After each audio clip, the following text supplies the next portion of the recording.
All right. Let's get fired up here.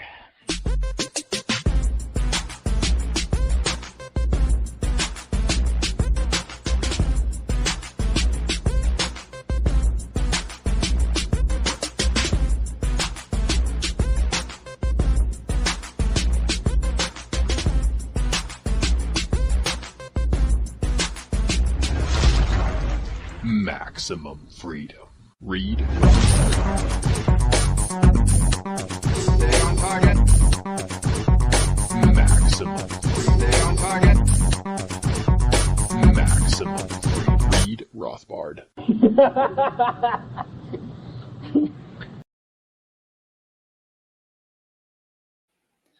Hello and welcome to the Actual Anarchy Podcast. This is the podcast where we talk about movies from a Rothbardian Anarcho-Capitalist perspective. And that's right, we're still trapped in May-trix. The month of May is May-trix month, and we got a stand-up double in the last two episodes doing the May-trix and the May-trix Reloaded, two fairly decent films. The first one being extremely decent, and we got a little dribbler going up the left-hand foul line, and we are sliding into third to do Revolutions. So you can find the show notes and more for this at actualanarchy.com/234. We're going to have a guest with us tonight. He was on recently for Eyes Wide Shut, and he will be joining us on the last nerds portion of the show in just a few moments. But before we introduce him, let's say hello to my co-host and hetero life mate, Robert Johnson. How are you doing, sir? Hello, Daniel. You know, in this dangerous world we live in, these dangerous times, I find it prescient and necessary to take a moment and shine a light, as it were, a spotlight, highlight, put some light on a topic, a subject matter, a menace that is just having it way too good for way too long. These things, they are among us. They are insidious. They are all around us. And you don't even realize the danger you're in until it's too late. I'm talking, of course, about 3-year-olds. These toddlers, you cannot take your eyes off them. You can't just assume that you're going to be safe. They are whirling balls of murder and destruction. And if you give them anything like a safe thing, or even if they don't have anything at all, they will find a way to hurt you. Regardless of whether you're far enough away, regardless of whether you're covered in like armor, these things will destroy you. They will hurt you. You will cry. And they're far higher up than, like, remember back when Bush had that terror threat level meter? It was like orange or whatever today, and the mainstream media would check in and they'd be like, threat levels like red today for some dumb reason. The toddler threat level should always be above the red line. You can't take your eyes off these things. Not only are they trying to either kill you or they're trying to kill themselves. They are actively trying to die and cause death at all times. We were fishing today, and he has this toy little fishing line. Just this little toy fishing line. Plastic. It's maybe 2 feet long, and then it's got a little plastic bobber. Sounds like it'd make a good shiv. It'd be a good shiv. It was also an incredible mace when introduced to my ear, smashing the crap out of that thing. Later on, we were on the trampoline. He introduced his butt to my balls, crushing those things. Then he was on the hammock, and as it's swinging, he decides it's the perfect time to get out. The perfect time is when it's at its apex, swinging, and he climbs out. He lands on his head. This guy is actively trying to end his own life or end yours. I don't know which one would make him happier. But these things are menaces. They need to be stopped. Everybody needs to know. There, I did my part. Okay, thanks for the PSA there, Bob Saget. I fully expect to see a video of you getting whacked in the nuts on America's Funniest Home Videos sometime. Yeah, so Mhm. you should know this by now that children of that age are whirling dervishes. When you were over here and my girls were, what was that, 1 or 2 years ago? So they were, one was 3 and one was 5. Yeah, you had to go run and hide every 10 or 15 minutes to get a break. I don't get these breaks, but Yeah, but I mean, I don't know. I mean, have they gotten used to you, or are they just like super excited all the time around you where they just want to jump up and knee you in the groin when you're just sitting there minding your own business?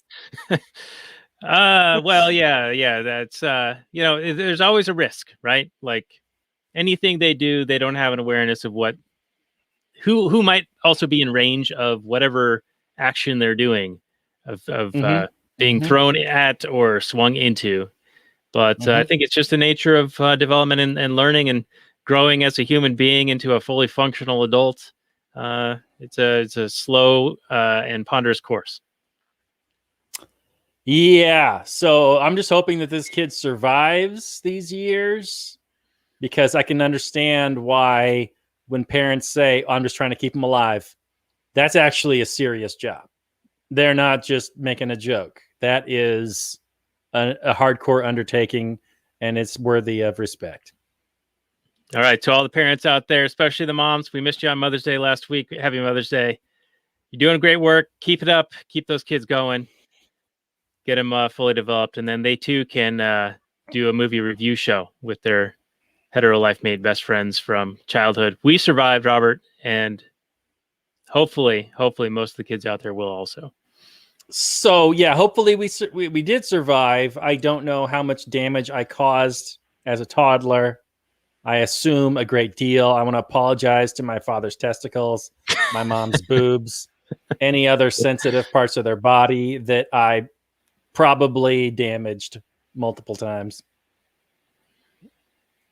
All right, sounds good. Well, why don't we move on to our movie discussion with our guest in the last night's portion of the show? After your PSA there, I think we only need to have done that for so long, and let's get into the last night's portion of the show where we are going to introduce our guest and talk about the Matrix Revolutions, the third in the trilogy, and away we go.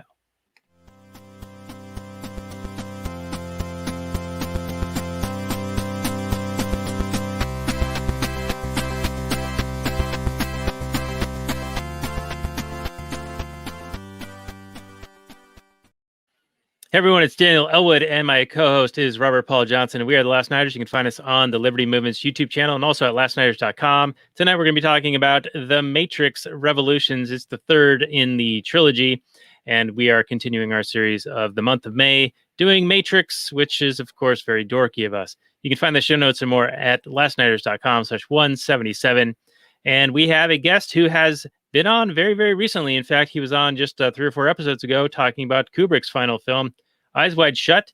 It is Mike C. of Mechanical Dream Revolution. He's a good friend of ours, and he makes musical, thematic, mimetic, cinematic, musical stories, narratives, and other good stuff. And welcome back to the show, Mike. I think that you said that you had a couple of things that you might be able to pre-release for our guests or our listenership. Welcome back. Oh, hey, yeah, thanks. I got my own personal Don King going on there with the alliteration. I like it. Mike C. I make music for these guys about the issue of property rights and stuff like that in movies. I find it interesting. I don't know. No, I'm a big fan. I'm like, I've one of lost your my big mind listeners. recently. Exactly what I want to say. I've just fucking lost my mind. I don't know how much longer I can take the insanity of this hysteria anymore. But, yeah, Like Susan Patter says, stop the insanity, buddy. it's been weird. It's been a weird couple of years. I did not see it coming like this. I was warned by the James Corbett, and a lot of other conspiracy guys. I just didn't see it coming this way. I thought it was going to be a bit more hands-on, a little less of that velvet glove, more the iron fist. Yeah, That's where my head's at today. Doing it to But, ourselves at this point. that kind of, I mean, that is kind of the control mechanisms of the state and stuff. Is maybe we could transpose onto this movie in quotation marks.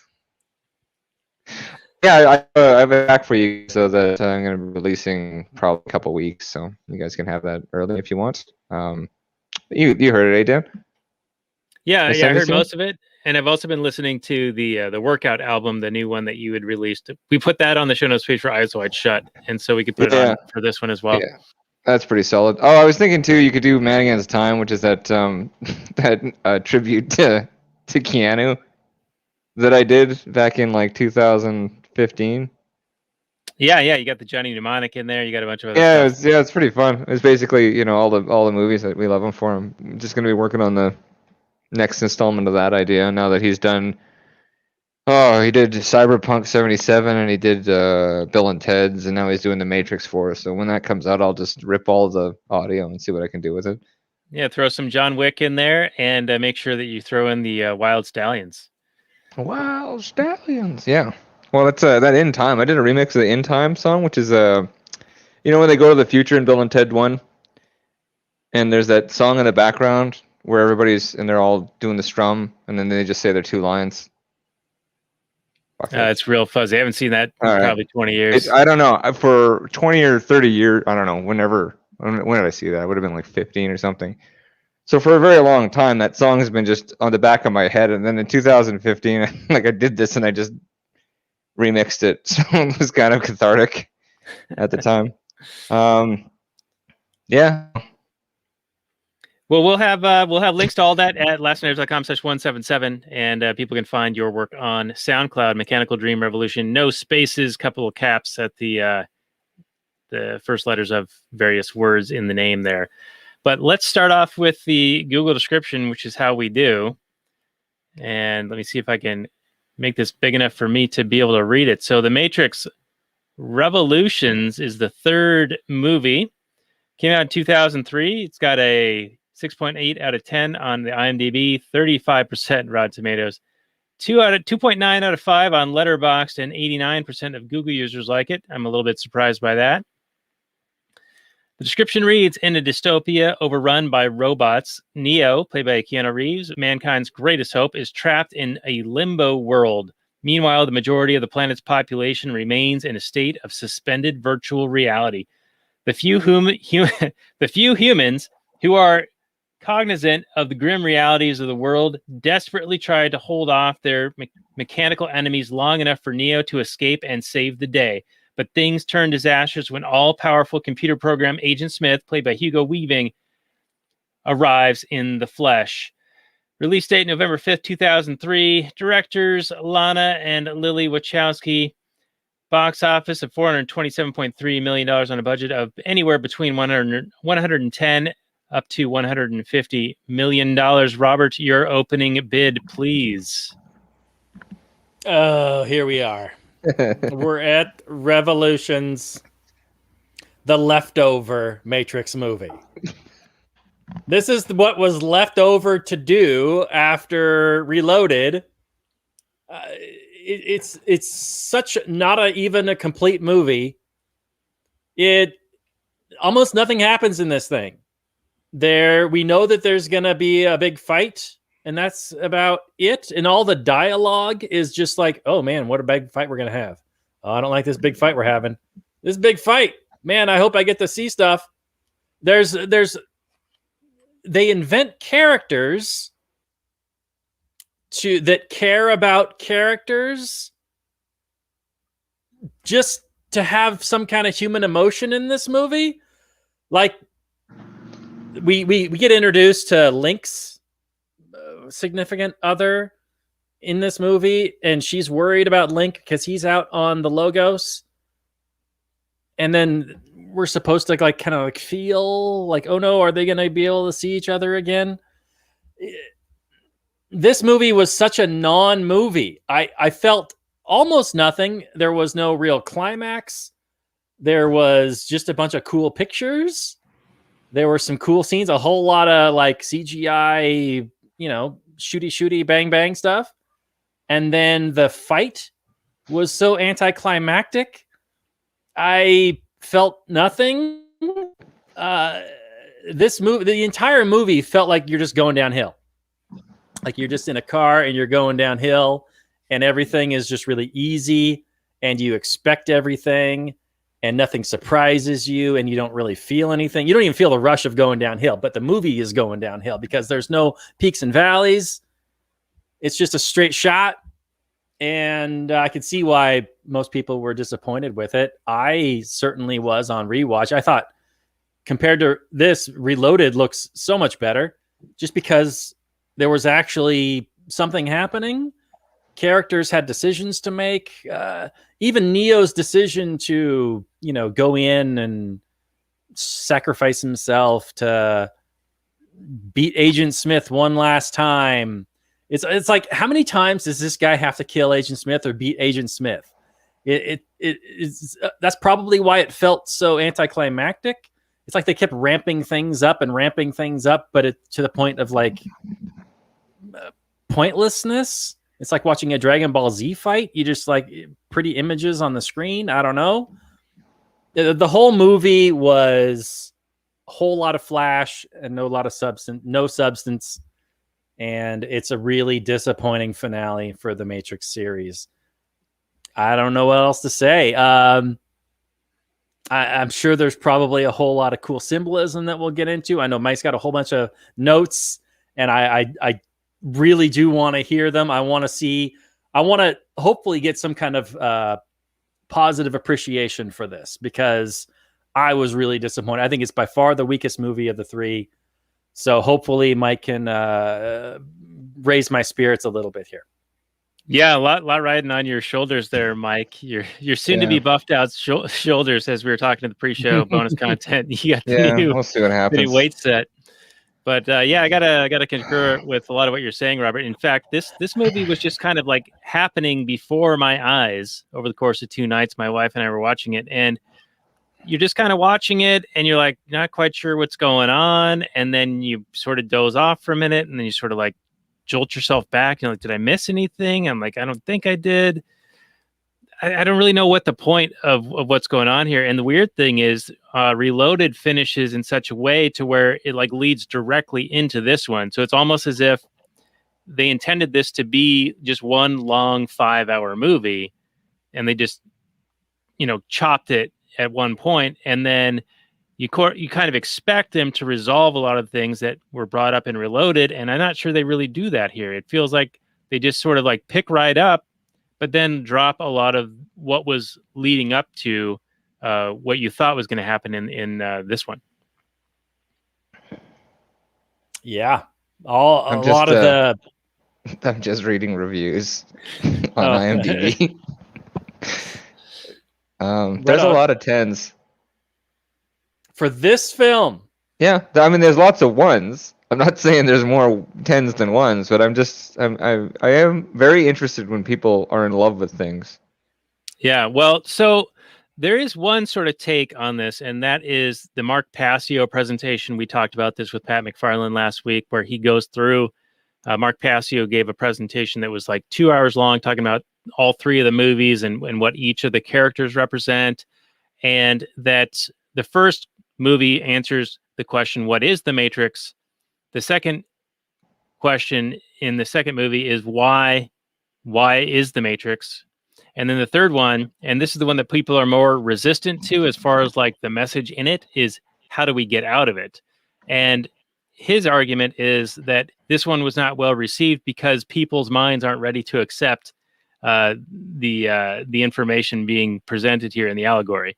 Now, I don't know if I get what the message is. He's talking about Trinity representing hope and heart, and that's what gets us out of the Matrix. And he's likening this to what's happening in the real world. And this presentation was in, I want to say 2013. So I wonder what he thinks of the world these days. Because back then he was talking about how we're sort of in this technological prison. I mean, part of it is that the ideas are something that you would want to resist, and I think a good chunk of this is the studio's fault. I think that they wanted another hit with a similar aesthetic, and they are people that don't have any creative ability, so they hired the Wachowskis to come back, and they said we want another return on our investment, but since we have this in place already, all the the investments have already been made, we should be able to just kind of input a bit more operating capital and get another couple of hits out of you guys without a lot of time or effort, right? And Well, my understanding was that this was shot back to back with Reloaded. yeah, and I just like at first glance, like it needs 10 rewrites. Like there's characters that are redundant and useless, and like it plots all over the place. Like it's just not tight. They just needed to rewrite it 10, 20 times, hammer it down so that it's down to its like the first movie is quite a tight script. Every scene moves things forward. Did you end up listening or watching that video I sent by Sideways on the analysis of the score? Yeah, so that would take work. So no, I did not. Well, not listening to people talk on YouTube doesn't take work. Anyway, he just did a really quick analysis that was based on a dissertation, and the music in the movie is quite brilliant, and it continues to be brilliant. It carries a lot of the weight. Almost makes it less of a failure. Yeah, I actually noticed the music in this one was more annoying to me, as it was more traditional thematic scoring. Yeah, I just like, yeah. Well, you get like in the first movie, they use the human voice to represent the humans, so you get this like sometimes whenever and then like you can hear one voice when he's getting he's just taking his red pill and getting the tubes out of his face or whatever, and then as he looks over and he sees all the humans, you get the chorus of humans, stuff like that. There's very good music theory in the movie is what I'm saying, which really added to the experience. And what the fuck? Anyway, god damn it, there we go. In the last one, you do get the final showdown is this big like, it's almost like a Duel of the Fates by John Williams, except it's good, and I think that fight scene's a bit better. Certainly, the characters in this final battle were more developed than Darth Maul. I'm not defending the movie. I'm just saying there are some parts of it that are, pretty good. And yeah, I think they just like there's just so many underdeveloped things in this script. And the CGI is not, like they didn't do all they did it kind of analog the first time, right? They had all the cameras set up in a circle, right? And then when you get to the Matrix Reloaded and Revolutions, it's all just CGI. It looks like shit. There's just no weight to it, right? Yeah, it's just like, and that's fine. I mean, it was pushing the envelope, but I think the studio just said, "Hey, here's some more money. You can do this, but you need to make it in X amount of time." And so what I'm assuming is they got the first one done. They got the negative feedback on it, and they went, "Okay, well, what can we tell these guys to do to make it a bit better or whatever?" So they probably tried to fix some of the problems, but it's just if we had to dumb down what is the story of Revolutions, because I didn't get it in watching it, and maybe I'm just a dumb guy. Okay, well, I think it is actually needed, because like you look at the first movie and it's very much like Exodus or Plato's allegory of the cave or whatever, but there's a very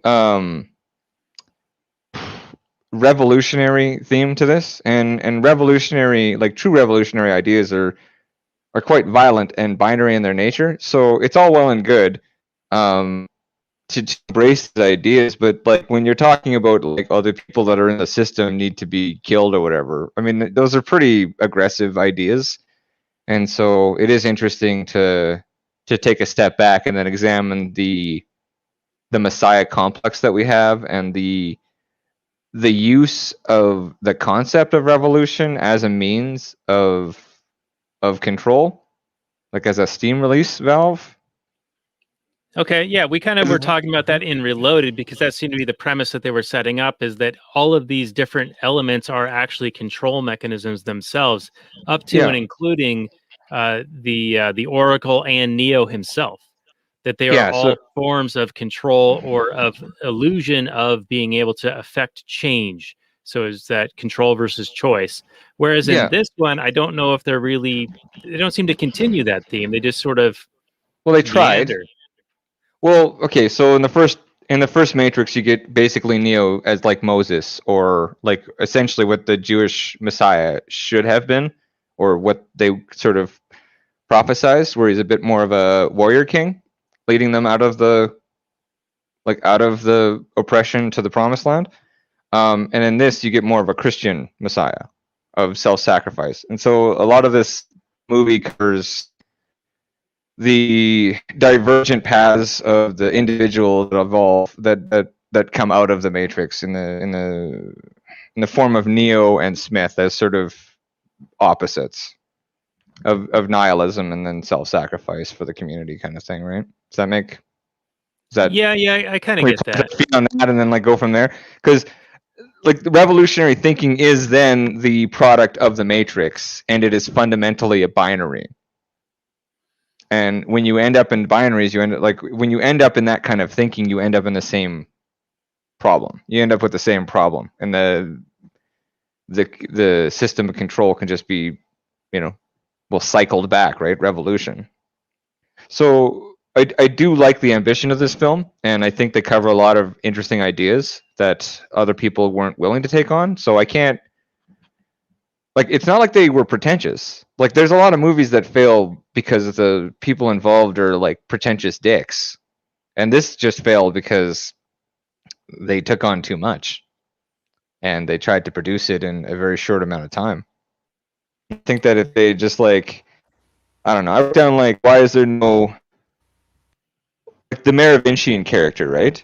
But why isn't there a human version of him? Like, a lot of this movie fails because all of the bad guys in the movie are all programs. They're just interacting with more and more programs. There's no cipher in this movie where there's somebody that's well, I don't really want to be part of your fucking war. I want to actually just live my life, right? And because the Merovingian is essentially like a private profiteer, right?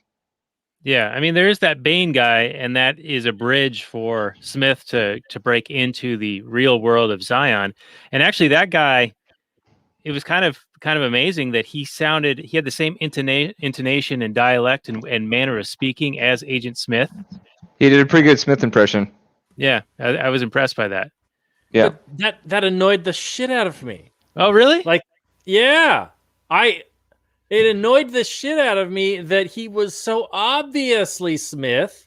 Oh, and yeah, Neo and didn't Trinity were just the biggest fucking retards in the whole movie.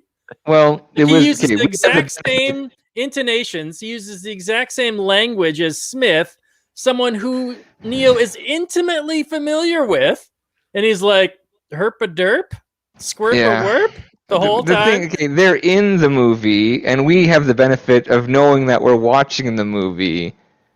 But the whole time, Neo is essentially transforming into this machine character. He's having the ability to affect machines, but it's outside of his understanding that a machine could enter. He probably should have saw some aura or something, perhaps. But again, they didn't take the time to figure out what the rules of the universe were as they expanded it, and reduce the script down to its most essential components. And yeah, I mean, you're right in that sense. But at the same time, it's if somebody's gonna attack me in real life, there isn't a soundtrack that says "ooh" as it's going to happen, right? I don't have the benefits of living in a narrative existence, so I can forgive when characters in a story, don't have the benefits of the soundtrack playing and interesting angles, with the camera to tell me that this person's evil, right? Because they're just the only human beings who have ever called him Mr. Anderson are Zero. The only character he's ever known in the films that have called him Mr. Anderson is Smith. So that should have been in a better script. That would have been something that tipped him off, and then I don't know, in a better script that this whole movie was half baked. It needed, you said, 10 script rewrites. Yeah, 10. It needed to be way. There is a good movie if you combine Reloaded and Revolutions, there is a good movie in there somewhere. Oh, there's And 3 you movies. You cut out like an hour. There's a good No, movie in there. But I think that honestly, for what they wanted to take on, they needed as much time as they spent. But they just spent that time absurdly in a lot of ways. Side questing. Um, Yeah. I just like I don't know, like what the fuck was Morpheus doing the whole time? Like he wasn't really in the movie, and he was pretty essential. Yeah, somebody had wrote nothing to do. Morpheus had nothing to contribute. The Yeah, Oracle was it's- just kind of like a cheerleader. Didn't So, really yeah, I just- do or say anything. Yeah, nothing was None reduced of- to refined. Style over substance. They basically took the aesthetic of the Matrix, and the studio said, "Okay, make us another one." And then they started making another one, but and you get like a yes man situation too, right? Where like there's nobody holding you back. Like the first Matrix would have been a really hard sell for the studio. Like I want a bunch of money. We're not experienced. And this is it's like a film noir cyberpunk allegory of the cave philosophy thing with people fighting kung fu in slow motion. And it's awesome. And- Is there a single character in this movie that does anything remotely interesting? They come close. I'm on your side, man. I'm just saying that there's some really great ideas in this, and it's a shame. Like this is almost a good example of why IP rights shouldn't exist, right? Like we should be paying for the development of things, not the distribution, right? Because the studios are the people that have no fucking concept how to create art, and we should just be paying the artists directly to come together and crowdsource it, give them $100 million, and say just take your time, and then they give us back some stuff when we do screenings, and people remix that and make fun of it or whatever, and then they go back to the drawing board, and the whole process achieves what it sets out to, instead of having these sort of the wrong constraints. So they had the wrong constraints, and then they had constraints they had limitlessness in the way that they shouldn't have either, right? Because like we've seen with George Lucas, what happens to artists when they have too much money. Yeah. I think I tend to agree with Mike. I think the production studio or the studio heads were just like, hey, we want to cash in on this. Give us Well, that's what they something, do. and this is how much time you have, and we don't care. The script makes no sense. It doesn't make me feel anything. It doesn't make my pee-pee throb. It doesn't make my heart throb. It doesn't make my brain do anything but a flat line the entire time. Well, but it's to- got pretty pictures, and things move around, and stuff explodes. So it's gonna make us money. I mean, Zion gets Yeah. attacked, and that's, I don't know, kind of cool, I guess. I It's don't though, even know. because- Well, what's weird is like they attack Zion, and then they're in there, and then it's like they have to drill through again. So they call it, I guess, the dock, but I guess it's not clear to the audience how Zion's No, really it's constructed. terrible. because Like again, there's like you looked at these redundancies, right? There's this council, this war council, or I don't know if they were elected officials or what, but they're the elders, and it's just like so. Well, I wrote down the G slur here. Rule by council is lame. Which is that's ableist. But anyway, I like the idea that hope is an indulgence, but it's like there's those two characters. The one sort of guy that's at odds with Morpheus. I can't even remember his name. Locke. Locke, right? So Locke, and then the other guy that is leading the kind of front line. Asian older dude guy. They have similar sort of like demeanor. They have similar facial features, and like if you rewrote that script, you would make them the same character. Yeah. And you would change the scenes, and you would not have two. There'd be one thing that they have to defend, and then there could be a story arc with if you want to have that kid in there, then maybe that kid's inspiration changes Locke's yes, pessimism, something. shit like that. Like it's not fucking Something. rocket science. Yeah. It's screenwriting 101. Yeah. I liked that Asian guy, the hardcore general guy, or whatever he Yeah, was. but he's on the screen to do what? To yell To and die. then die, and then that's it. He's Yeah, got nothing. again, it's just like you just take generally when you shake it, and then you see what doesn't make sense, and then you sort of say, okay, well, what if I combined these two things, and then that would just serve both those functions, and I mean that's Yeah, just pare it down. economics, right? So And you would do pare it more by down. doing that because then each one would have a purpose, you know. So Yeah. so that would be a less is more situation. The other thing that Absolutely. I think that the story here is maybe telling us that the enemy of my enemy is my friend. Because when Neo is meeting with whatever that being is, the AI at the end, where he says, you know, what is it that you want? And he says, I want peace. And that he's willing to fight Agent Smith because Agent Smith is a thorn in the AI's side. And so they're coming to an alliance, and that's going to bring the peace between the two because they have a common interest in defeating Smith. At least I think that's what was going on. And then Neo, you know, has this rumble tumble fight for the third or fourth time in the movie or in the series with Agent Smith, which I don't even know how he wins other than he just gets the shit kicked out of him and then he keeps getting back up. And it's like Smith is incredulous that he keeps getting up. He's like, why do you keep getting up? And that's what defeats Smith. Like he just can't handle it, so he explodes. His head explodes. Yeah, because he just can't comprehend why someone would keep trying against all odds or whatever. And it goes back to the other thing where at the end of the first Matrix, Neo has no problem fighting Smith at all. He can do it one-handed, barely paying attention. The second movie, it's harder for him. And in this one, you know, Smith kicks the shit out of him. So it's not like, as a moviegoer, I'm not like seeing Smith do anything all that more amazing other than there's just 1,000 of him. And in the last one, the last fight, he's only fighting the one Smith, not the 1,000. Yeah, Yep. so they both evolved, right? So they both Neo and Smith come out of the Matrix, and they both become individuals within that system. And then you have the two divergent paths of essentially nihilism and self-destruction, and that's kind of what systems of thought produce versus the path of a more sort of righteous Christian allegory person. So basically what you're of saying is that there's some leadership. high-minded idea behind this, but they didn't really execute it that well because it doesn't. Yeah, they didn't really explain why they're even like why. Yeah, because Smith essentially evolved from that act, right? Like he was liberated from his programming the same way Neo was. But to in the Daniel's first- point, there should have been communicated visually. Oh yeah, no, they Because didn't communicate that. Yeah, in the first movie, like Daniel said, Neo is just wiping the floor with Smith at the end of the day. And then they're doing the same exact moves, the same exact martial arts at the same exact speed, and for some reason Neo is losing.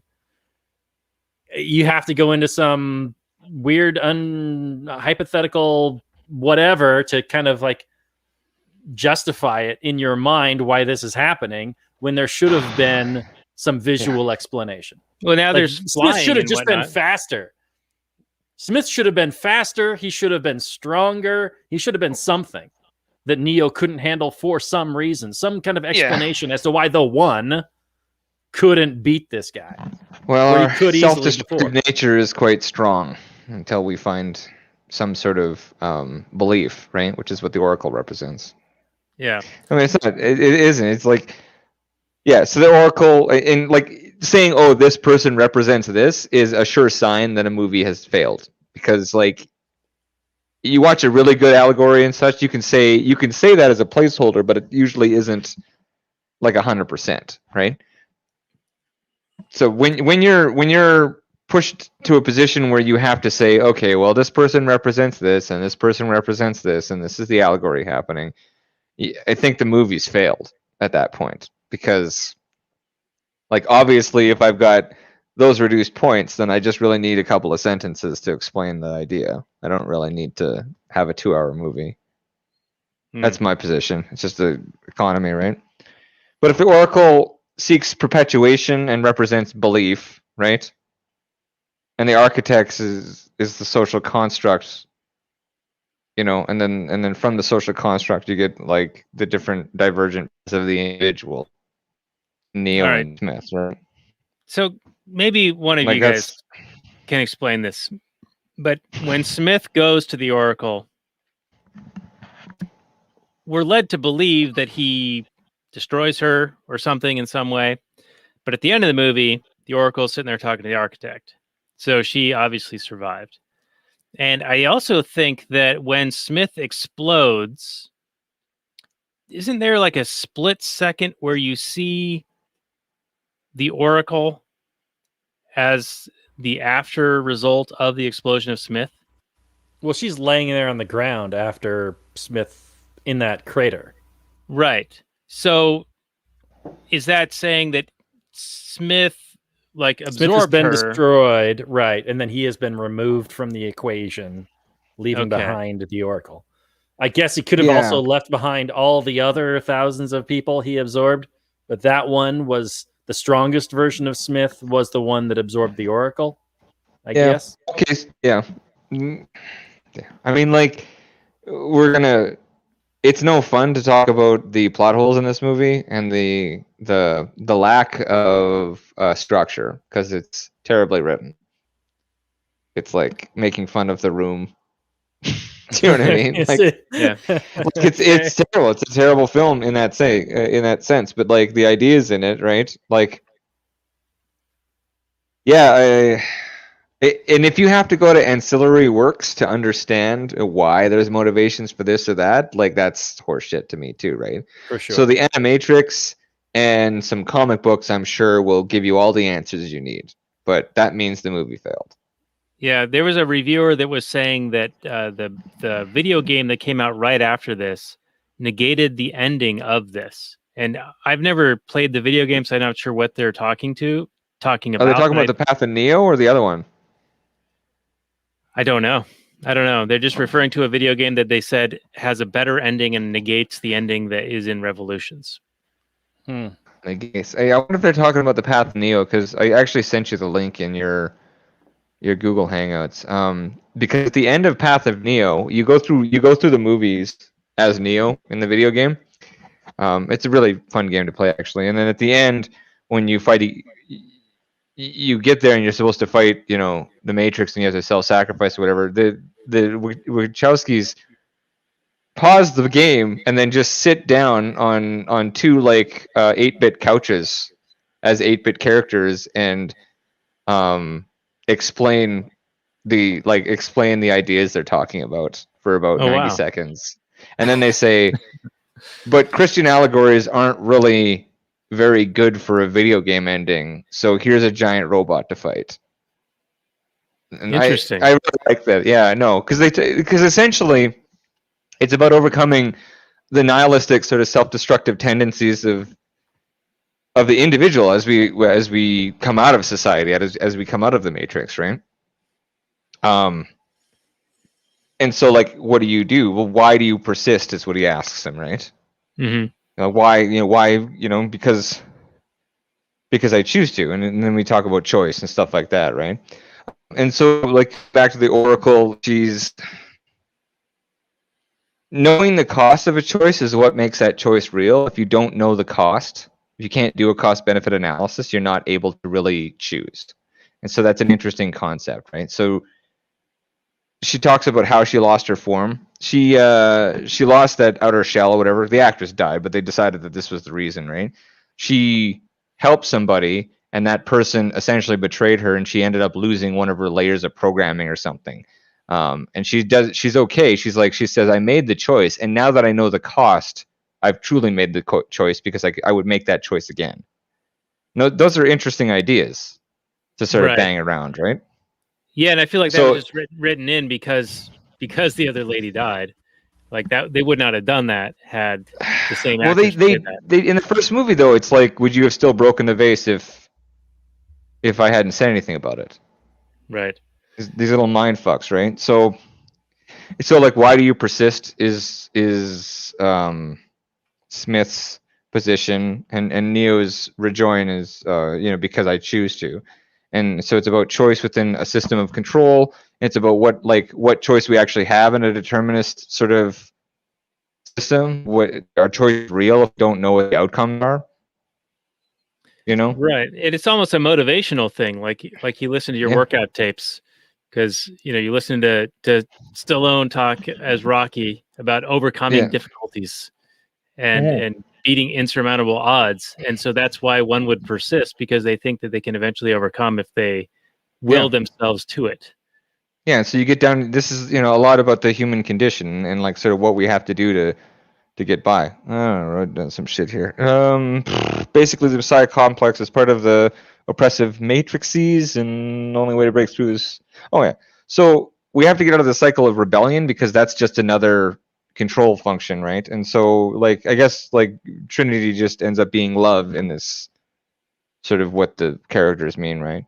And love is an anomaly of chance within a system that shouldn't have that. Which allows us to form between people or single points that create a specific network of information. Such connections can form a network, or individuals can choose then, and by way of love of various metrics, ultimately forming a matrix of mass consciousness, structure of individuals. That's crazy, eh? Okay, so individuals can learn to choose within this sort of matrix that we're looking at, and then by whatever metric that you have for forming bonds.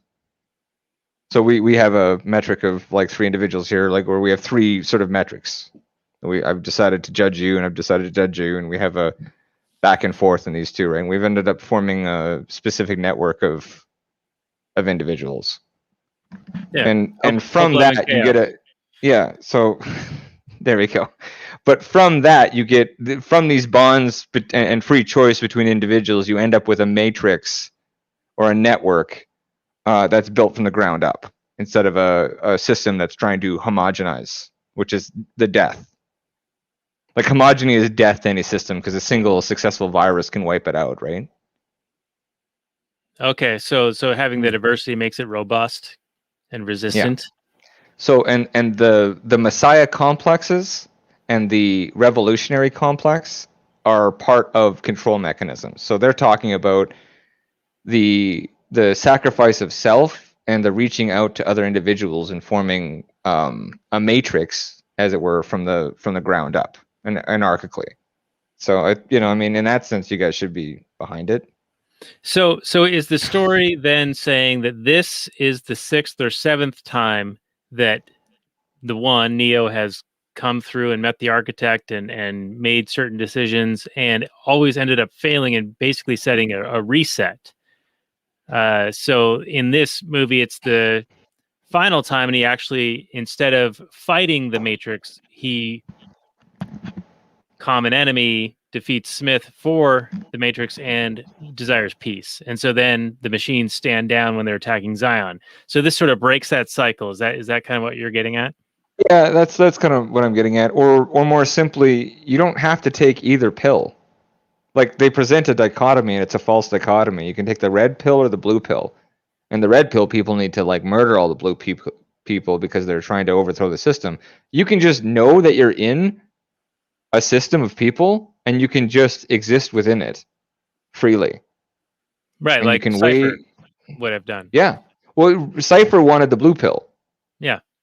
Well, he wanted. But it is. He would. But you don't need to take either pill. You can just say no, thanks. Thanks for letting me know that I'm inside of a system. I'll bear that in mind, Sure. and I'll act accordingly. And you can use, you can manipulate the system, and you can run up walls, but you don't have to be part of some fucking war.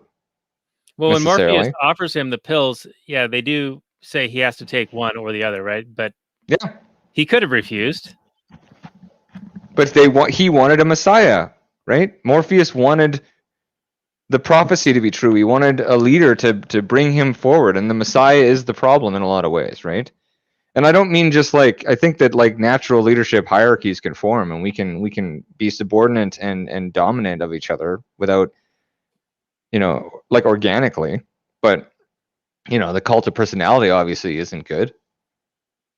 And then you end up with this sort of like Trump and Biden, or even Bernie Sanders. Like the reason people adore those politicians is because they think that they're bringing about some sort of change.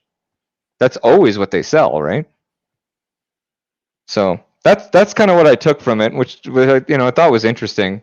I wish they had not failed miserably, but they probably had other stuff on their mind, like cutting their dicks off or something. I don't know.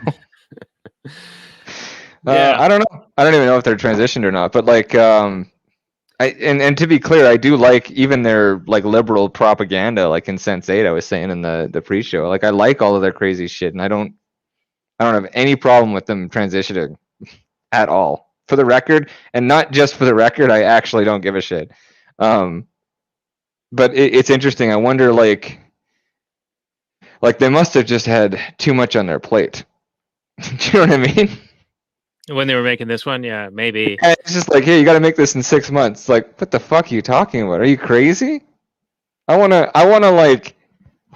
make a movie that's an action movie that simultaneously like deconstructs the Messiah idea and the hero complex. And they did a better job of this than Last Jedi.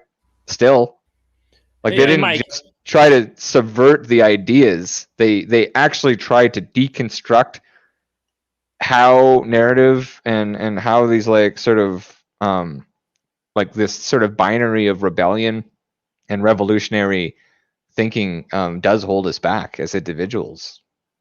Like, this is a really brilliant Christian allegory, or it could have been a really brilliant Christian allegory, you know, in a way that's kind of a new take on it. So but I guess, you know, the Hollywood execs were just like, hurry up, I need my 14-year-old fucking prostitutes. All right, Robert, you Need were more about to... money! Oh, I had a half-baked idea. I don't know. It seems like this is a series that asks questions better than it answers them. Anytime you try and finish a film, I think the first Matrix ended with so much possibility, and it was so cool, and all the thoughts inside your head were going to be way cooler than anything they could come up with, especially when they try and answer all these questions and all these brilliant ideas that they had. When you actually provide some kind of definitive answer to them, it instantly becomes way less cool.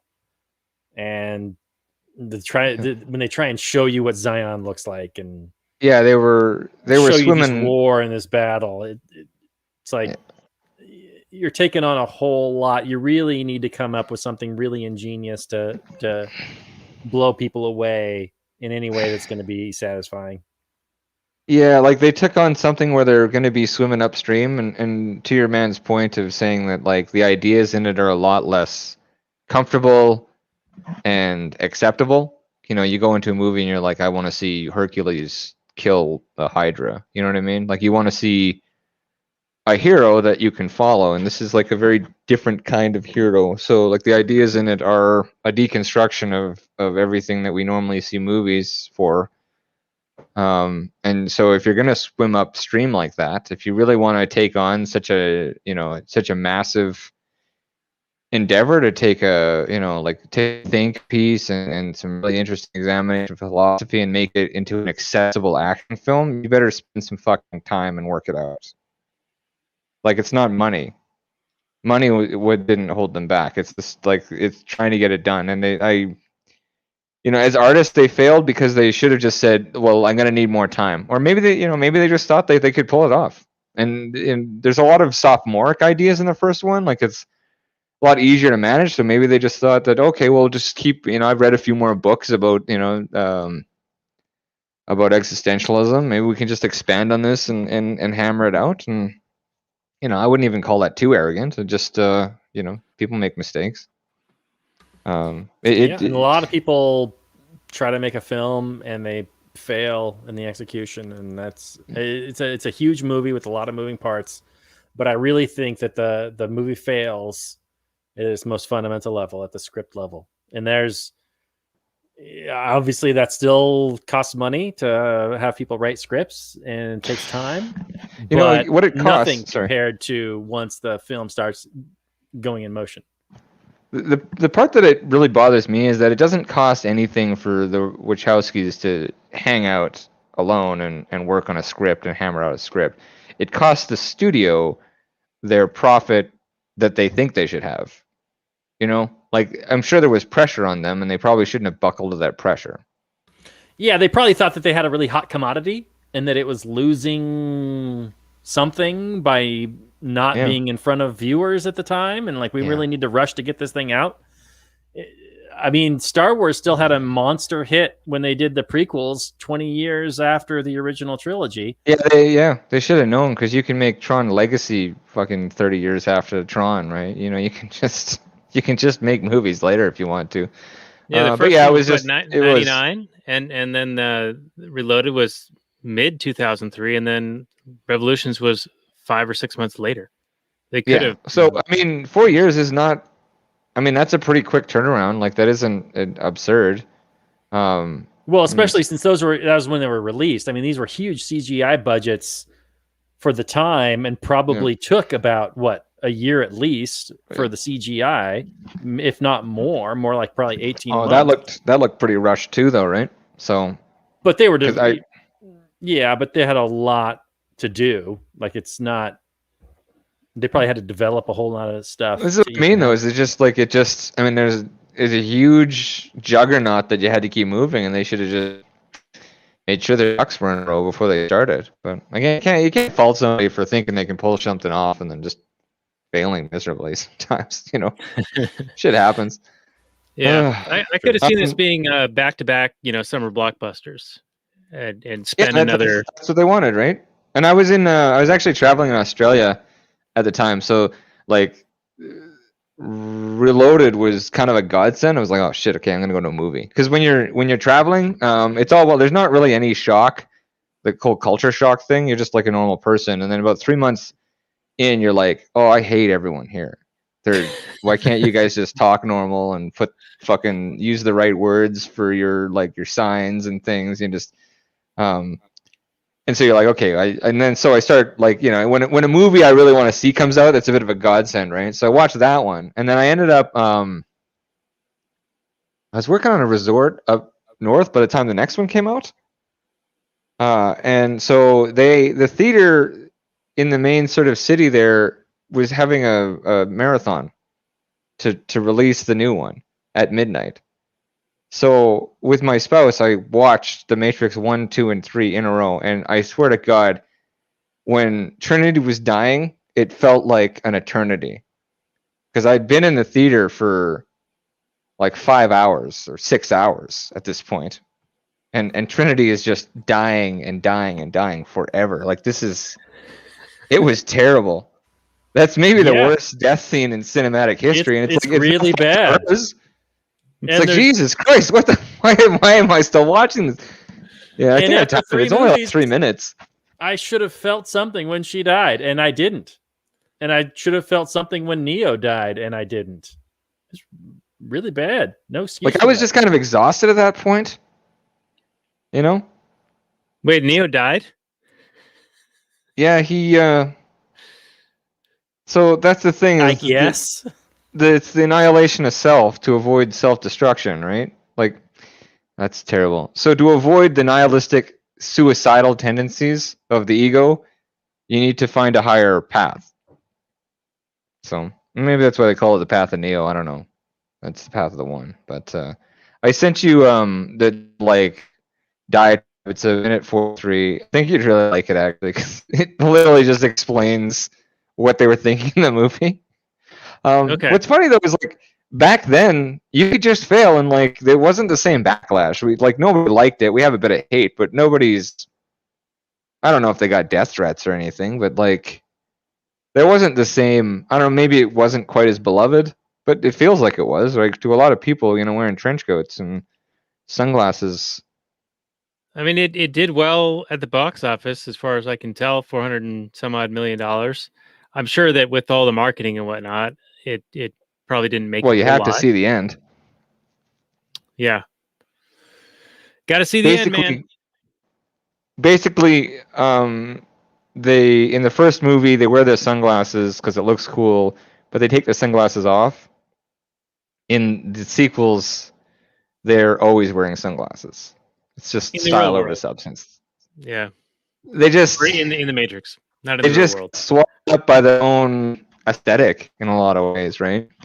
And I think a bit of time would have really aired this out. But I really love some of the ideas. They just needed to cut 80% of the characters out of the film and develop some other ideas. Like, what the fuck is the source? Can I know what that is, please? The source? Like, what? Is that the Force? Is it a is it a like a Is it a hard drive is it some somewhere? sort of energy field that binds us all together and we've split into two different factions? It's just I've heard it all before, but like at least they fleshed it out. Yeah, I wanted to see more humanity in the movie as well. Like the Merovingian, the Keymaker, Seraph. Like what the fuck is this Seraph guy doing? This cool Chinese guy with like a white Mandarin shirt shows up and does cool kung fu. Yeah, like he's pretty badass. Yeah, he's yeah, but badass. he's but a what's his- character. He's just some badass. Like Morpheus should have been sort of doing most of what he did. Him and Trinity, right? Like it's just aesthetically it mirrors. Were either of you upset? I was when they set up this scene where they're shooting. They try to set up another hallway shooting scene where, except this time, they're jumping on the ceiling, but it's like dumb. And then they get into the mirror. They're at the Merovingian sex club cult thing place. And they go in and they have this big standoff where everybody's got guns at everybody else's head.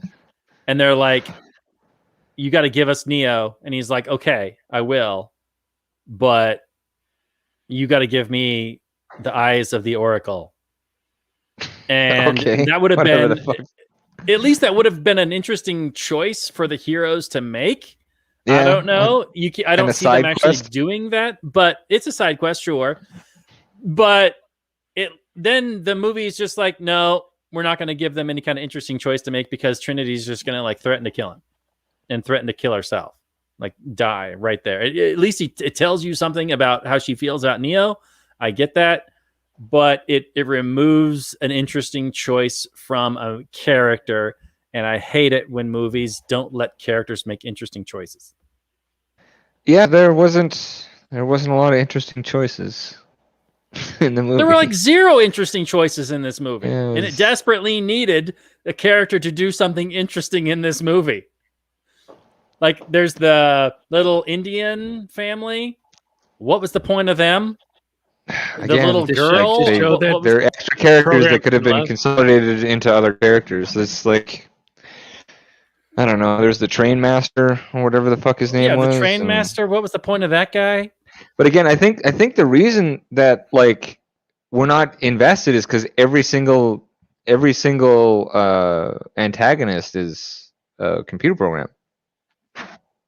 Every single one. There's no humans. Like we needed to examine the humanity in that situation. You know. Yeah, I think it would have been way more interesting if you had a series of conscious cipher characters in the Matrix, human characters in the Matrix actively. Yeah, and that would working with lend the it- machines. Like to your point, like I don't even agree that necessarily. Like I don't think I would have been that interested in them to get the eyes of the Oracle or anything. But I hear what you're saying because it's an ethical dilemma. So like rather than discussing morality or whatever, like the movie discusses a lot of like sort of ethical sort of quandaries, right? Like the whole existential debate. So that's like the whole cipher paradox would have been interesting to look at because it examines this sort of existential dilemma of like enlightening people and forcing them to rebel against the Matrix when they don't want to. You know, that's an interesting discussion, and it's the one they were actually trying to have. So I'm not sure why there weren't more Cypherian characters. Yeah. Why wouldn't yeah, there? I mean- This is the perfect opportunity to have for Neo to fight actively people that were humans that had decided that no, I want this Matrix. This is fantastic. Let me have it. And then for Neo to actively confront those people and have to make that moral decision. That would have been an interesting thing. Yeah. Very present day And it's- necessary. Yeah, well, and it's just Yeah. like, well, because like if Smith is representing sort of like a nihilistic, suicidal tendencies, you know, he's just like idealism is an illusion, right? And so he's kind of the voice of reason in a lot of ways, considering this rebellion. So it would be interesting to like to see the more passive side of like this idea that there's no meaning or purpose, that and everything has to end.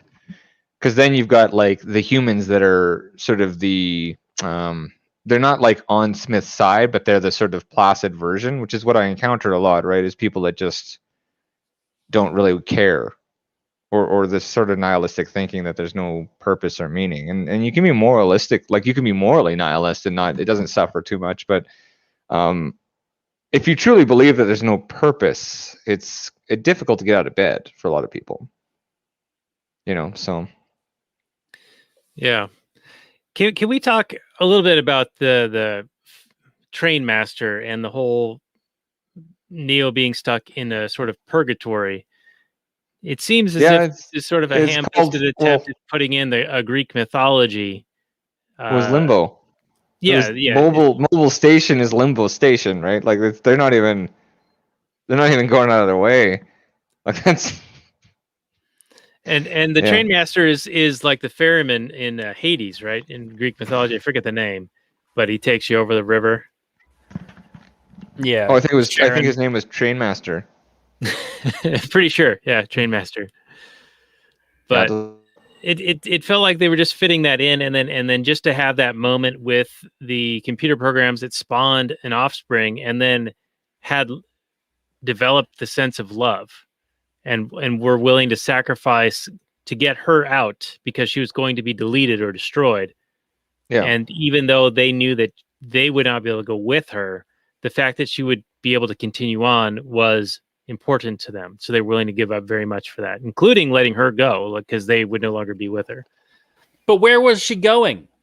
With Seraph. To be where? With the Oracle. To be with the Oracle. Figure it out. They'll figure it out. Oracle still in the Matrix then. Well, you don't like. I wouldn't even call that a reasonable criticism because, like, you know, her going away to safety is fine. As long they don't have to tell me where. Zion, I guess. I think it'd be nice if it made sense to the viewer. Well, yeah, because it would be nice. They're trying to explain love, though. Right, but it was supposed to be the connection between the Matrix world and the real world, right? And so they were smuggling her out of the Matrix, utilizing that transfer. And so, yeah, we should have seen her in Zion. Pop out on a jump drive. Oh, wow, what a crazy idea.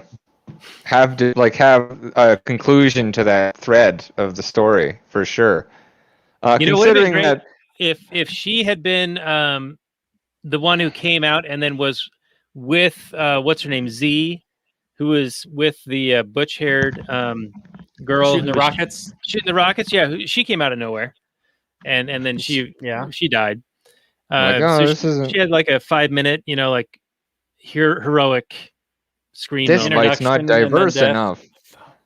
This movie has way too many characters that show up and die. So again, I mean, I'm not sure if that's even the studio. That might have been the Wachowskis being a bit, like, sort of liberally minded, right? Because they were they were ahead of their time for sort of this I wouldn't, like, they're not, like, part of this fucking globalist agenda, but they're certainly, like, advocating for a lot of the ideas within that agenda that agenda sort of leverages, right? The tolerance and stuff. So they were probably very interested in putting a very diverse group of rebellion against a very homogeneous the Matrix, right? And that's, I don't know, that's fine to me. Like, I don't know, that's always been kind of a story, as a ragtag group of individuals that come from all different races and creeds. So the reason they had so many of those characters, though, is to try to visually tell that, is that we need every height and every body type and every sex and race and all the different styles of character. So it just ended up bloated instead of having, just a few. Because they I would actually lay that on the Wachowskis. Do you think that was an attempt to just show? Yeah, it was definitely much? Like, this is the rebels versus the Empire, and we're going to show all the different people coming together against that resists the Matrix. Yeah, like Lando showed up in Empire because Lucas is a talented businessman, and he knew that, like, a cool black guy would improve the demographic of his audience. And Lando No. was a great character. He's fantastic, but like, you know, it's the same reason Sam Jackson was in the prequels, right? But the Wachowskis are doing it for ideological reasons, and I don't have anything against that. I just think that the fault comes from them being too invested in that. It feels sophomoric or underdeveloped artistically, like the way they attack these ideas. It felt like high school, you know, like they were just encountering this and they really wanted to just take on everything at once. And they said, okay, and then like we're gonna have all these different characters and they're all gonna come in. It's like, well, you better make a Netflix series then, because it's not gonna work. You're writing War and Peace here, and you want to make it 2.5 hours, like. Yeah. So. If you give me a character and they have 5 minutes of screen time, when they die, I don't give a shit. It's like, I think that, like, okay, so you make the Matrix 1, and then you want to make this expansive thing. You have to realize that you can't have all those characters because you didn't have them in the first movie. You can introduce some new characters, but if the ratio is 4-1, it's not going to be good, right? So it's just a matter of, I don't know, when I'm making a piece, I try not to be attached to stuff because it's just inevitably going to hold you back. If it needs to be taken out because it doesn't fit, it needs to be taken out. And you need to take whatever emotion or whatever the nucleus of what you're trying to do, and you need to reduce it down to that. And anything superfluous has to be thrown out. Is this a case of suffering from success where the Wachowskis made this brilliant original movie and then nobody wanted to come in and question their decisions for these sequels? They might have had some yes men, but I think they got some pushback after the second movie that might have made the third movie even worse than what it would have been. Yeah, it's hard to know. The second one's actually not that terrible upon reviewing. Third one's not that bad. The third one is I like the third one better than the second one, to be honest. Really? With the exception of the architect's speech at the end, but I think that's part of the next movie. Yeah, let's talk about that. Let's go into that because we have to start winding down. What do you think is on the docket for 4? Are they continuing this? Do we find out if Neo did actually die? Do we learn anything? Do they close this thing out to where it makes some sense and close all these open-ended stories? I'm not optimistic, and I'm a pretty optimistic guy. I don't know what they can do except backtrack and try to basically retell the story they were trying to tell with a different allegory that covers all the beats they should have in a more refined and economical way. That would be the ideal outcome, is if they remade these two movies secretly and passed it off as a new movie. But I don't see that happening. Yeah. I mean, I don't know what has Lana done, you know? That's nothing that's inspired confidence in me. That's for sure. Well, I guess we'll just have to wait and see. And Mike, I know that you had taken some notes. So is there anything else you want to bring up before we do the final summary and review? And we'll give this, I don't know what we want to rate this out of. Portions? I don't know. No, just a review though. The Matrix 1, we love it, but it has some problematic ideas in it that a lot of people don't examine. And so I'm not mad at them for taking on a deconstruction of those things in the Reloaded and in the 2 subsequent sequels. Because like this idea of just following somebody is gonna, like a war king, grant us freedom, I don't think is very it's not a very mature idea, and it's not particularly useful, except for getting people to spin themselves into, like, I listen to hardcore shit when I'm working out, you know, because it's like I have a single focus and I'm fighting with myself. But like, if you start thinking about human society in terms of everyone is your enemy, you do end up with some pretty I don't know. You can live outside this system without like forsaking humanity, I guess is my point, or human society. We got here one step at a time. You can interact with people. You don't need to see people that oppose you as people that need to be shot. So like, it's fun. The first movie is fun, but I do appreciate that they tried to examine that and deconstruct it. I think that like for my own philosophy, I think that like man should win 2 out of 3 and society should win 1 out of 3. I think that's a really good ratio. So and I think that the ideas in this covered that to a large extent. They just kind of didn't really refine or bring anything home. So it sort of plays out like getting stoned and talking to your friends and then not really remembering the next day exactly how you solve the world's problems. Yes. Happens often, I think. But it's to be a body stone. So, Robert, you wanna lead us off with how many lines of Matrix code out of 10 that you would give this particular movie? Yeah, sure. This might take me a little bit, but I will. I mean, why not? The whole Matrix series is a bit long-winded, even though it probably needs more fleshing out. Okay. I love the idea of revolution as a means of control, as this steam valve. There is plenty of fomenting of revolutions that is just next guy's on top, then the next guy's on top. We've said many times in this show that within the chest of every revolutionary beats the heart of a bureaucrat. I think that's the quote. So yeah, you think you're making this big change, when in reality you're just the latest person to grasp the ring of power, and then you're the monster, and you didn't fix anything.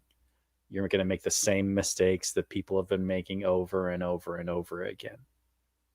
Now, let me talk a little bit about the dumb story in this movie that just makes me upset. It's not super high-minded, but it's part of the reason why this movie doesn't work for me. Because there's all these high-minded philosophies and concepts that the movie's playing with that doesn't quite answer, but it also doesn't work on a basic action movie level either for me. The fact that the EMPs are only on the ships, I didn't understand why that was. The movie needed to do a better job of explaining why, because it would have made sense for the humans protecting their one city to have this amazing defense network filled with the stupid things. You'd think that if the EMPs are the only weapon that you really have against the machines, you would develop a pretty smart series of them that would be totally nuking any machines that get close to Zion on a regular basis.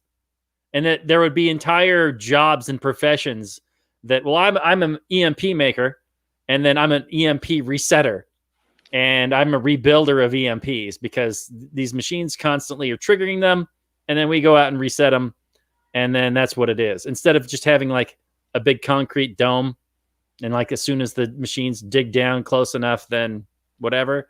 I mean, they vaguely talked about some kind of points at which they were fighting back and that there were some defense systems, but that was all kind of done like a hand waved away to the audience.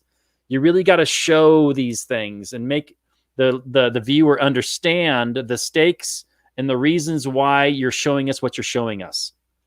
I get it. You wanted to have this big battle sequence, but if you don't have characters we're invested in making interesting decisions filled with consequences, then I don't care. There's no tension.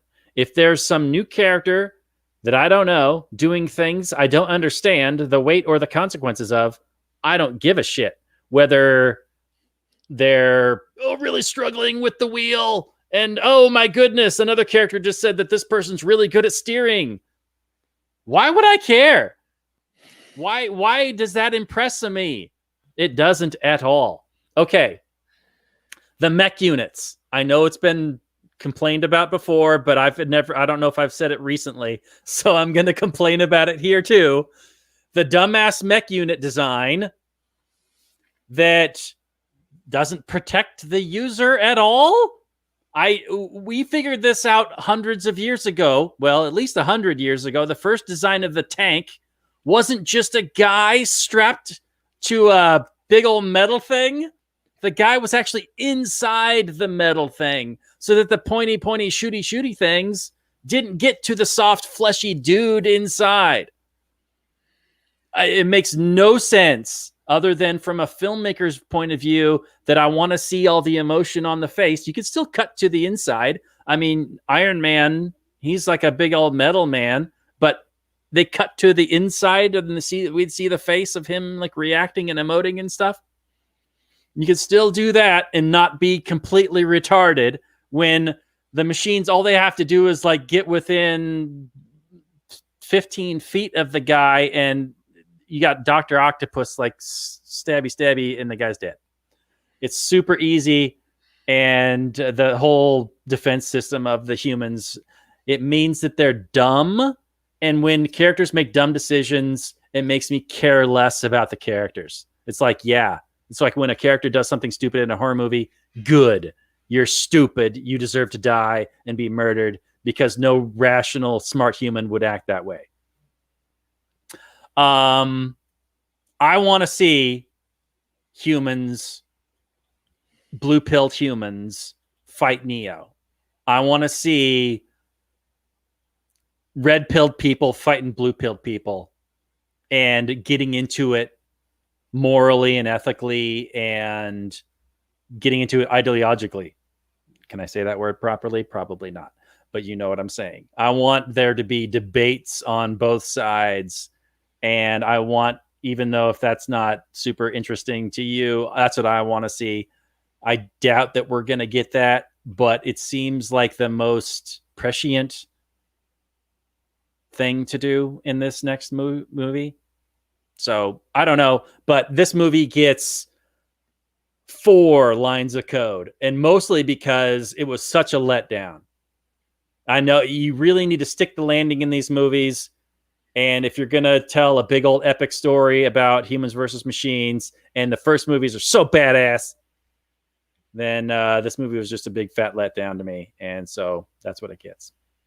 All right. Well, that was a pretty long exposition. I appreciate that. It's very helpful. I tend to agree with the frustrations with the defense systems of the city of Zion, because if the EMPs are the only thing that's really effective, then you would put bug zappers up all around the place. You know, that's right.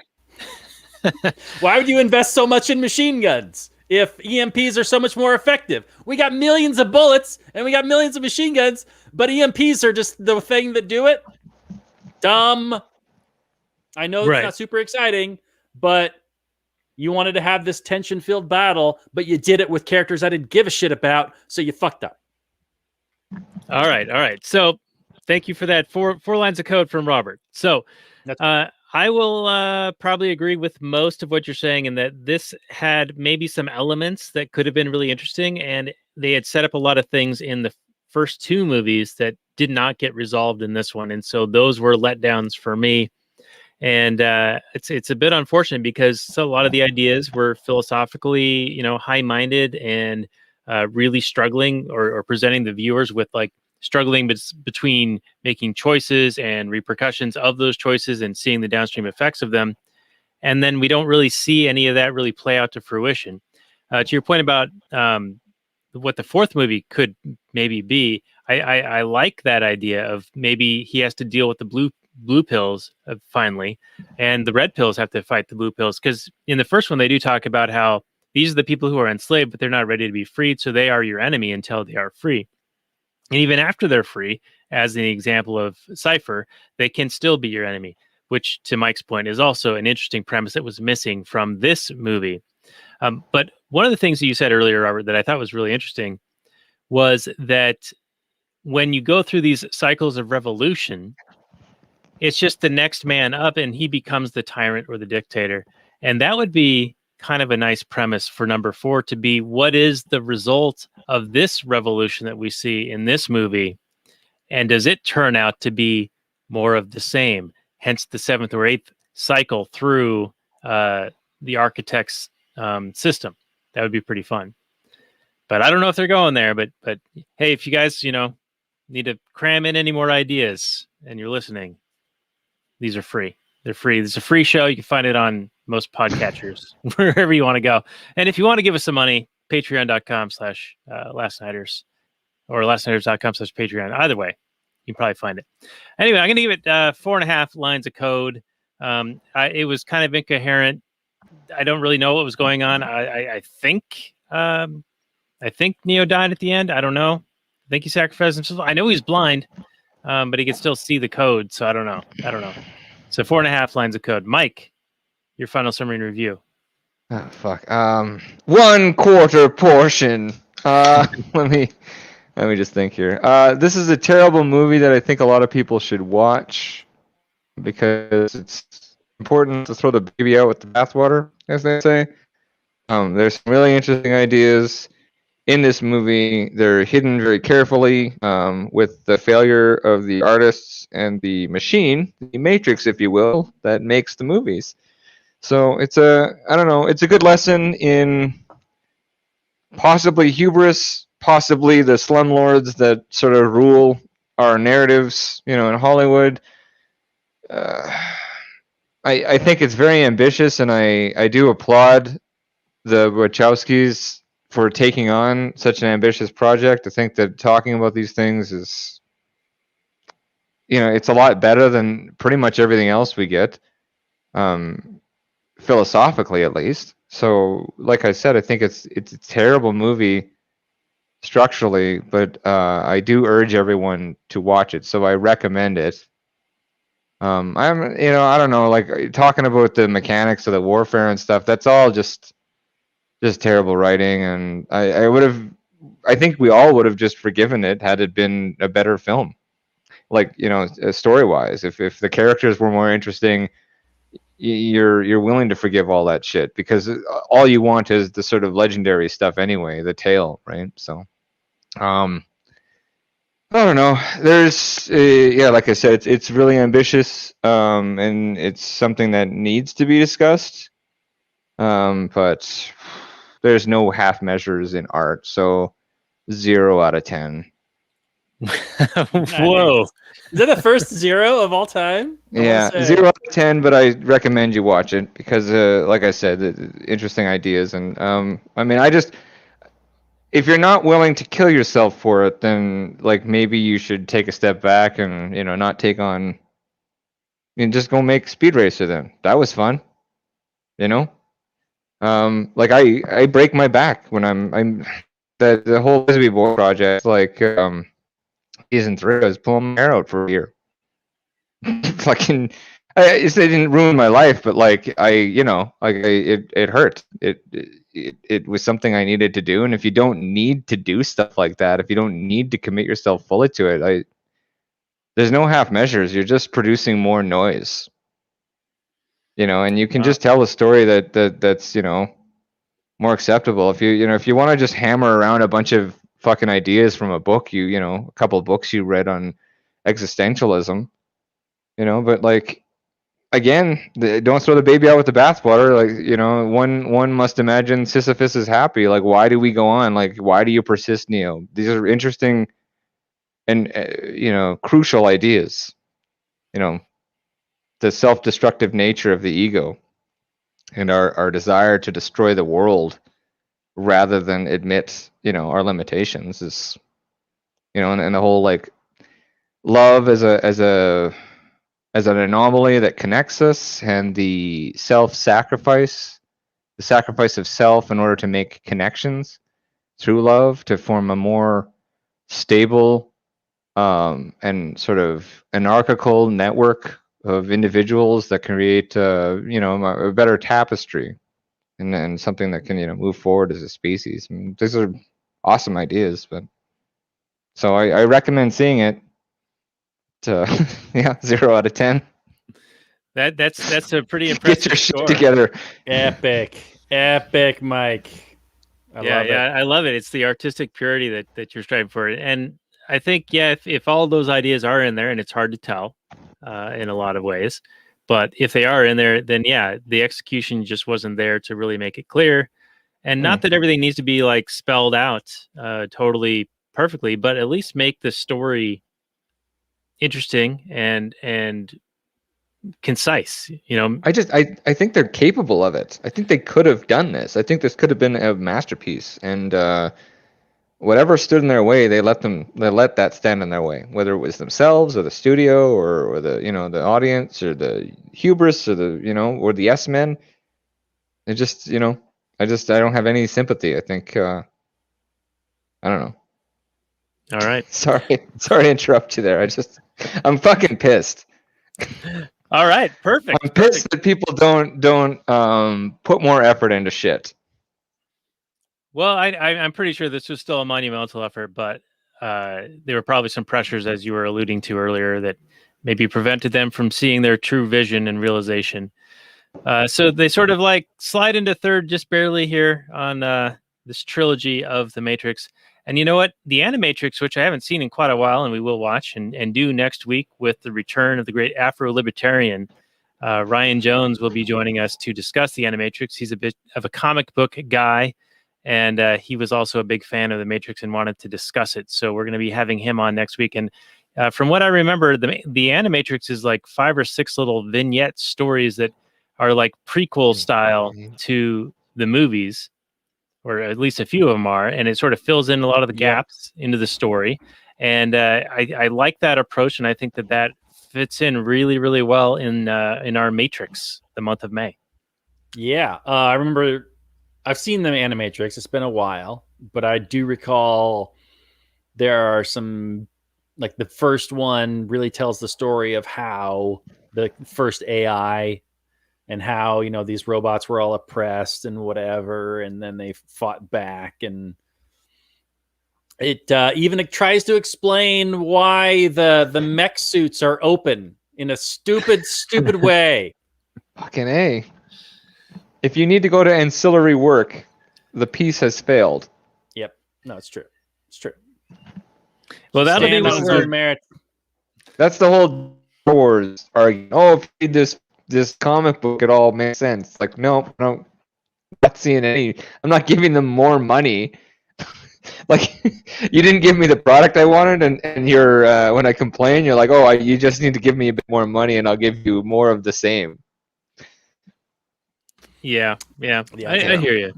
For twice the price, you can have it for 6 weeks late. Well, they got to take care of the rubes. That's how they get the money. They need the rubes. So that'll be our episode next week, and this has been our episode on the Matrix Revolutions with Mike C. of Mechanical Dream Revolution. You can find the show notes and more, including links to his latest work, and his upcoming work will be pre-released on the show notes page. So that'll be at lastnighters.com/177. And he also mentioned Boys Will Be Boys, which is another one of his albums. So there's going to be a whole host of listings of his work, and also his 13 prior appearances will all be showing on that page. It's a lot of work. Yeah. So Mike, thanks for not phoning it in for us tonight.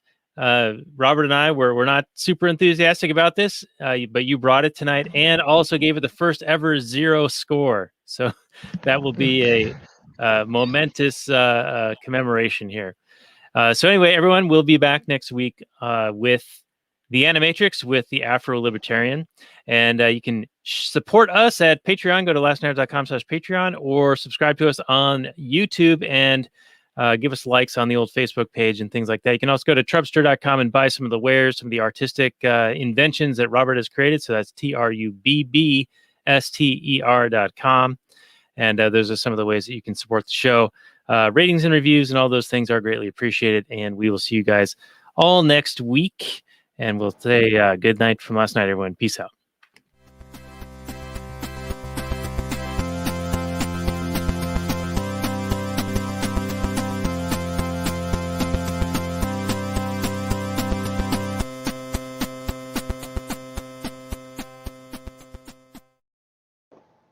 All right, a few more minutes on the Actual Anarchy podcast. I didn't really save a question for this, but I'm sure one of you guys has something worthy of discussion that we can go for another couple of minutes and give the fans their money's worth here.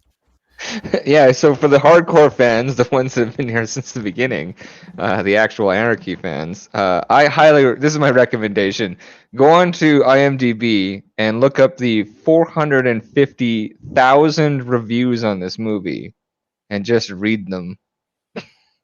Like that, it almost makes up for the film. There's just pages and pages of people that love it and hate it and think it's lukewarm, but they do have a lot to say. All right, so you obviously would be on the hate it side, even though you like the concepts. I don't hate it. I hate failure due to controllable circumstance. I really don't like seeing, like, I mean, maybe, I should take a page out of Buddhism or whatever and not worry about it so much and not be so attached. But it does really feel like they were on the verge of something great and they just didn't even come close, and it's just kind of annoying. Yeah, like so I don't hate that. I just hate people, I guess. The expectations were pretty high, especially. It's not. Yeah, I mean, that's the initial thing. It's just like I had to watch it again to watch this, to make my notes or whatever. And the entire time I'm like, I had a hard time paying attention. I'm like, this is terrible. And the ideas are so grand, but like, what were you guys doing? Were you phoning it in? Was the studio pressuring you? Like, why was this made? And so yeah. I hate, I hate a system that produces this thing of no value. When I don't know, I just, they were trying to bring, Albert Camus and existentialism to the screen, and I think that's, Nolan seems to have started pulling it off, so it can be done. I had my problems with him at the beginning too, right? So yeah, I don't know. I objected to hate because I don't hate them or this movie. I'm not mad. I'm disappointed. That's I'm not disappointed because of my expectation for like this or that. I didn't want to see shooting. I wanted to see thinking. But I wanted to see something interesting happen on the screen, and I was so massively disappointed. Yeah. The first movie was so interesting, had so much promise. They set up this amazing world with all these interesting ideas, and then they just dropped the ball and just had a big shooty bang bang finale. That he should have ripped out nothing. He should have ripped another pole out of the ground, but then like instead of Smith's, it's Smith's like driving buses at him, and he's like knocking all the buses away, and it's just 90 minutes of that, and then at the end everyone just turns to the camera and just exposes like expository dialogue that's like their philosophical ideas just for 30 minutes straight. I think that was the first movie, wasn't it? Wasn't it just the architect at the end of the movie is just like, this is what hope means and this is what chance means? I'm like, wow, it's pretty ballsy. You better come clean at the end there, boys. I don't know. Yeah, it's sophomoric, right? Like it's just not. I don't know. I like people that get shit done. I don't know. Maybe I'm just a hick.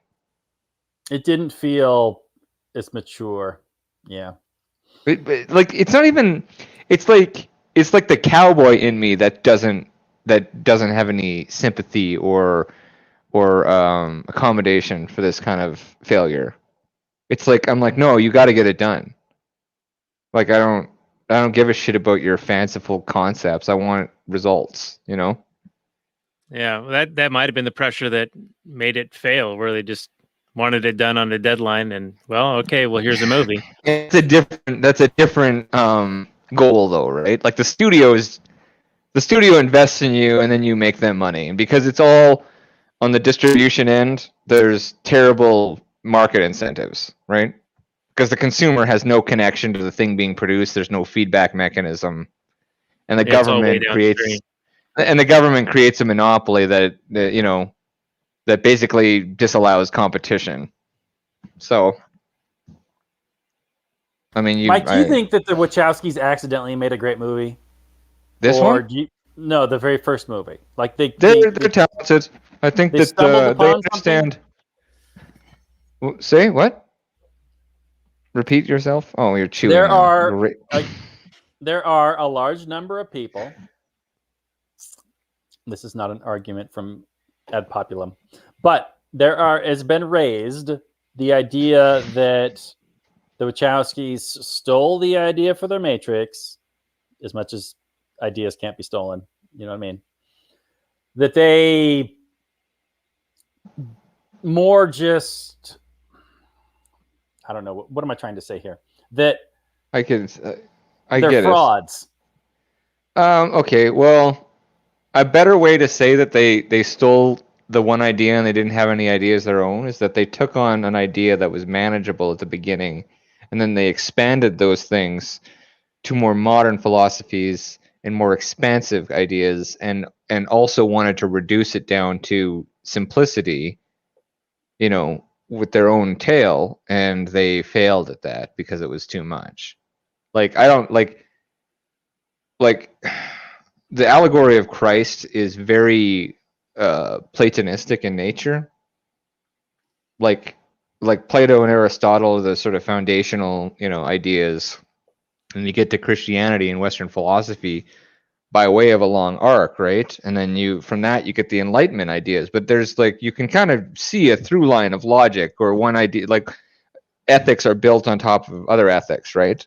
Because Plato was going for a universal ethic right at the beginning, thousands of years ago, right? So the idea that they stole the allegory of the cave, or they stole Exodus, and they didn't have any ideas of their own. They actually just tried to expand on the ideas in the first movie, because I don't know if they saw. Look, it's right there in the architecture. He says, the idea of the Messiah is part of the Matrix. It's like this idea of rebellion and revolution is part of the Matrix. And, you look historically, that's correct. The terror in France, that wouldn't have been good. I mean, you could have just been a fucking shoemaker with one drop of royal blood in you, and the commies would have come to your house and killed you. They're revolutionaries, right? You know what I mean? So it's it's good to examine trying to find a better balance, and then figuring out what an individual means to society, and where society should win and where the individual should win. And like I said, that I've been thinking a lot about this 2-to-1 ratio. 2/3 man, 1/3 society. I think is a pretty good ratio. Not I much think of a markets should principle, be though. what? It's not much of a principle.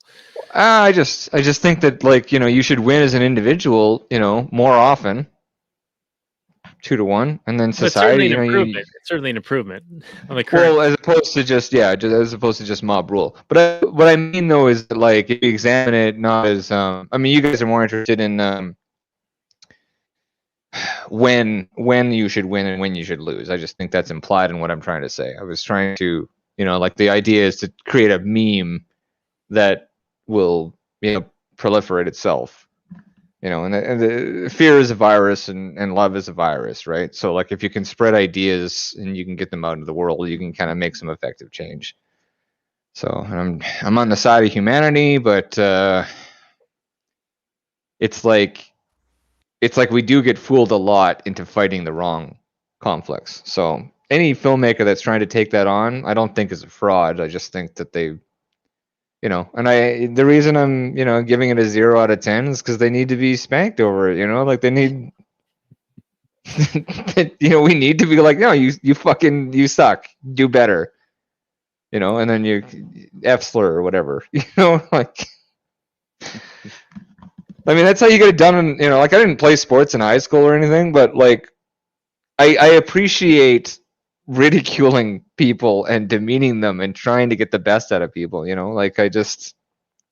I think that's important to getting shit done. I think Yeah, it can be a assholes motivator. get things done. Sorry. It can be a motivator. There's a meme I think I showed it to you. I know I showed it to Robert, where it was this kind of fat kid, and this guy was like calling him a nerd and weak and Oh ugly. yeah, and, is that you sent that to me? I yeah, think you yeah. sent that And to me. so that guy like starts working out, and then to get back at the guy who made fun of him, and he like improves himself, gets into great shape, and punches the guy who did it, and then says thank you, and then he goes and does it to some other kid who needs like a little kick in the Yeah, pants. never stop bullying, I think was the takeaway. That I love. See, that's the thing of what I love about this era of philosophy and sort of mimetic warfare is that like we're so aware of both sides of things. There's not a lot of people that are truly ideological, except for the ones we have to listen to on the TV. Like all of the really good shit posting memes from sort of the right have a real self-awareness to them. You know? Like Yeah, that and usually a very meme that you just cutting described, message. that's fucking hilarious. Like, because the guy's like, yeah. Like he's kind of going like, yeah, this is a stupid thing to say. You know what I mean? Like to say like, oh, don't never stop bullying. I think that's hilarious. You know, because he doesn't mean it. He does mean don't give up on bullying entirely. We need to take the good parts of bullying. You know, Right. like don't make school shooters. But I mean, that's probably just the government should just be issuing out prostitutes or something. Get people out of schools, and you won't have any school shooters. Yeah. Yeah. It's gone down a whole lot in the last year. Or find better looking pedophiles to like teach. All right. Well, we're getting a little off the rails here. We're getting into some Kathleen Turner Overdrive bonus content here. So Hey, we you should wanna probably bleep wind this that? one down. Yeah, bleep, bleep, Oh, fuck. bleep, bleep, bleep, bleep. Lots of bleeps on this one.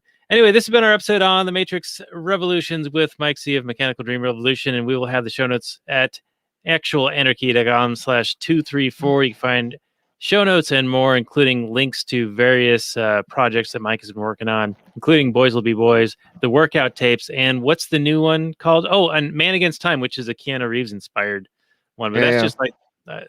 Is that Oh, an I'm album? doing like a. Did I show you the? I'm doing like a Fast and Furious sort of tribute just because it kind of came to mind. It's like I took the soundtrack to the movies that were made and I kind of like fuck with them pretty hard and made a bit of psytrance and some interesting stuff. I'm just having fun, but the feedback's been really good. You seem to think it's good, so. Yeah, I gave you a little bit of feedback. It sounded like doing rails of mescaline and PCP and getting lost somewhere in Mexico, finding yourself in an alley missing a kidney. It's a bit of a departure from my usual stuff. It's like this is very techno-y, you know. It's got a very techno earlier feel to it. So, but I mean, it's good, you know. I think people like it. The mixtapes are awesome, and you know, Boys Will Be Boys and like Don't Fuck Kids and season 2 and season 3 are just, I don't know. The whole thing together is quite the journey if you're willing to take it. No, it's good stuff. I've been playing the shit out of it. I hope I beat that meth head as far as like the listenership. The meth. He's probably he seems like the kind of guy that would be straight edge, to be honest. He seems pretty base. So So Robert, Mike sent me a screenshot of like this listener's listened for 13 hours in the last like 24 hours, and he was ahead of me on for the first time, because like you're like my number one fan by a margin, right? So by like it's like twice or 3 times as much as like the next person down, right? So it's ridiculous. Yeah, well, I appreciate it. I appreciate the feedback. You've been really helpful in a lot of ways. Well, the cool thing is you can play it and you don't have to like listen to it the whole time. You can just have it on background and whatnot. And they're so long and it goes through a narrative that it's pretty interesting, and you can find new things each time you listen to it. So anyway, that's me selling your work on the end of our show. Somebody has to. So show us more at actualanarchy.com/234, and we will see you guys all next week with the Afrolibertarian talking about the Animatrix. And with that, we were going to get into some Kathleen Turner Overdrive. You guys want to say goodnight to the audience, peeps at home? Good night, everybody. Thanks for sticking with us. First ever 0 out of 10. First ever 0 out of 10. All right. Thank you for that, Mike. And with that, we'll say Yeah, no half measures. maximum freedom, everyone. No half measures. All right. Good night, everyone. Peace out.